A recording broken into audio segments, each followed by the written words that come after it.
using the gradient tool with TwistedBrush Pro Studio.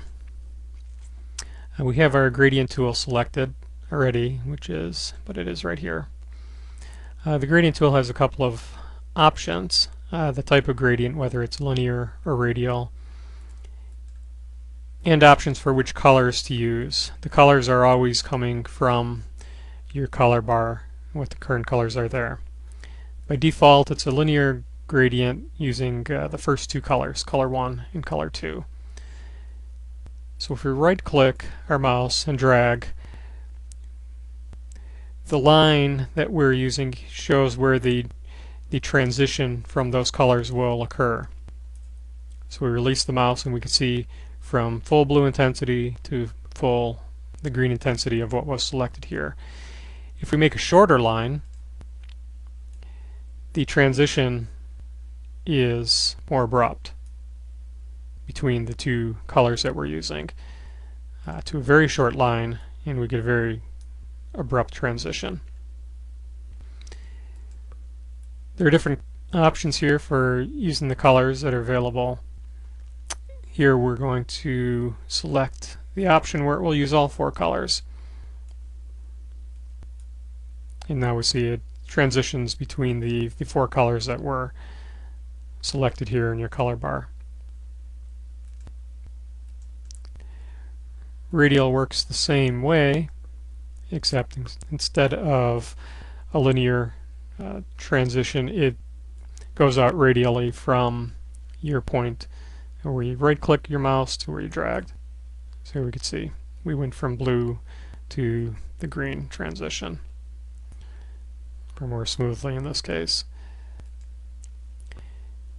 You can zoom out and draw your line off the page to show a more gradual transition, or something that's calculated from a point which is off your page as well. Sometimes that's handy to do to get the effect you want. Returning to normal zoom, another option which is very handy with using colors is using a color and then changing, gradually changing to transparency without changing the entire makeup of the data, the current liner page. So here I'll go select color 1 to alpha, so we can see better what's happening. Let's just fill the page with a pattern.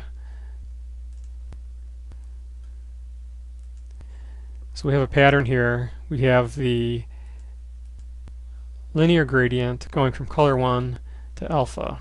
So we have blue. Now when we right click and drag, rather than going from blue to green and filling the entire layer with color, we're just going to go from blue to transparency. From wherever we clicked to wherever we ended, that will become transparent. Also very handy with radial,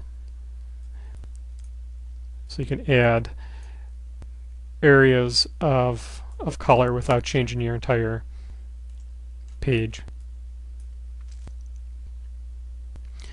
The gradient tool also interacts properly with masks, as you would hope and expect.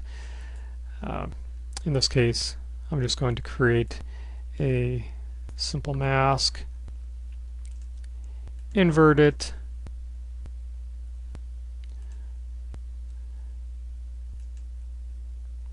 let me try that again since I cleared it. Create a simple mask. Now let's invert it,